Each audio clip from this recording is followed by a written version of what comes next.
So, here we are with the second part of the box set, The Good Master. And this is a very great story that I'm a big fan of. It's very entertaining and very action-packed. There's a lot going on in this story. Yes, it's a very fast-paced one, and it has a lot of stuff crammed in, and it does work, but it does feel like this could have been stretched out. You know, an extra 10 minutes, or maybe like another part to it. I would like to two-parter, yeah. I think that's the thing. The stuff in here is so damn good that obviously you want more of it. And sometimes I see that as a good thing. Even though you personally, I could do more with this story. So much more! So much more! But that sometimes can be a good thing because you're left wanting more rather than you going, oh, there was too much of that. Yeah. Cut it down. It's better to go, that stuff's so damn good, can we get more of that, please? Yeah, I really like the lead into the story where you have like the master doing surgery on someone and like trying to save their life. Because there's a bit of a time jump between Beneath the Viscoid and the Good Master, isn't there? Yeah, because there's some stories that take place between that and this. Like he went off and there's like a story called Gallifrey Time War. Yeah. That he was in, and there's a story with him in Unit as well. Unit Files. Yeah. Of course, you don't need to listen to those before this. Yeah, so you have him on this planet called Arking, which is a medical planet, like a hospital, and they're looking after victims of the Time War, and the Master's there for reasons we don't really find out until like the last few minutes of it. And it's quite interesting because we see him being very nice to people. Being sort of a doctor, really. Yes, and helping people and saving their lives, generally being quite polite. And then the Daleks show up. But before all that happens, we actually get introduced to a new companion-like character named Cole. And he works as a really good foil for the Master, and I think they work quite well as characters. In a way, it's quite different from the usual companion-doctor relationship that we're used to in the show, because the Master holds all the cards, and he's more like a kind of fatherly figure, like a mentor to Cole. But a harsh one. He'll give him the harsh realities of the universe, like, the universe is indifferent, does not care about you, you need to work stuff out for yourself. He has that kind of attitude with him, which I find quite interesting. And Cole is really just an everyday man who wants to do good, but he doesn't always hit the mark. And that's really interesting. He's quite endearing because he really wants to help people, and he's really broken up about what happens at the start, where he crashes and everybody died on the ship, and he couldn't have done anything about it. There is that great scene when Cole is about to pilot the ship, but he's really nervous to do it. Yes. And then the Master has to really give him the kick up the arse to go, you can do it, Cole, you can! Yes. And it's really well done, and that kind of relationship gets built up really well when Cole's piloting the ship and they're kind of trying to escape the Daleks and stuff. You realise the reason the Master's here, of course, is to find the source of Arking's power. People on the planet can't die before their time, and he locates this, and as they fly across there, they find that it's a living consciousness, like... The planet is alive.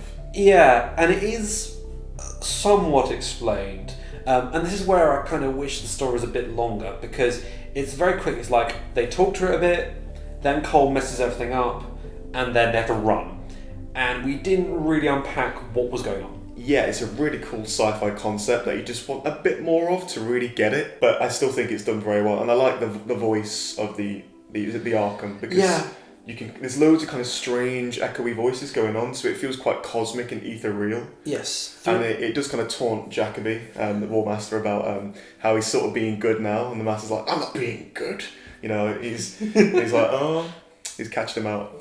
Yeah, throughout the story, you do kind of hear these voices echoing, like almost telepathic communication, which is really, really nice in the audio format.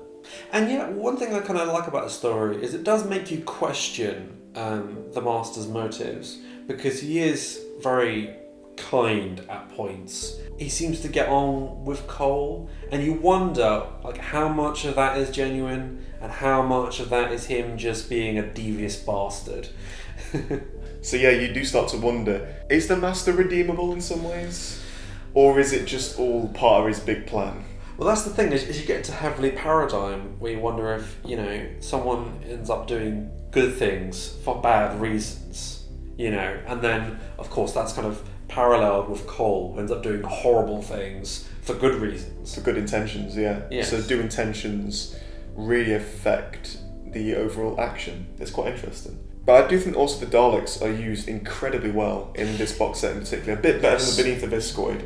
Because you get loads of great moments where they're just annihilating people and the sound of just, exterminate! Yeah, they have some great sound effects. They have a great presence in the story, because of course they begin with that ultimatum of hand over the master, or we will kill you now. And then, of course, there's that great scene where they realise that the weapons aren't working. So they just try and suicide bomb them as they're flying. Yeah, like you said earlier, I love that bit part. It was really funny and also really shocking, really cool too. Yeah, and then there's another moment later where after Cole, of course, fucks everything up and breaks the planet, there's like the main soldier lady who's like in base operations, and the Dalek's just outside, and it just sends her out into the vacuum of space, and she just dies horribly. Doesn't the War Master go out into space at one point? Yeah, there's a scene earlier that I really like where he's you kind of get an insight into what is going on as he goes outside and he sees the stars are going out in the sky, and the soldier lady or whatever has made it illegal because people despair at the fact that the universe is dying in this war. In the Time War, yeah. So we start to see the effects of that, and there is some kind of sci-fi concepts around how time is working quite strangely in this story with the Arcanium. Yeah, so you have the thing with Captain Jack, where he's a fixed point in time, yes. Right? That he can't die.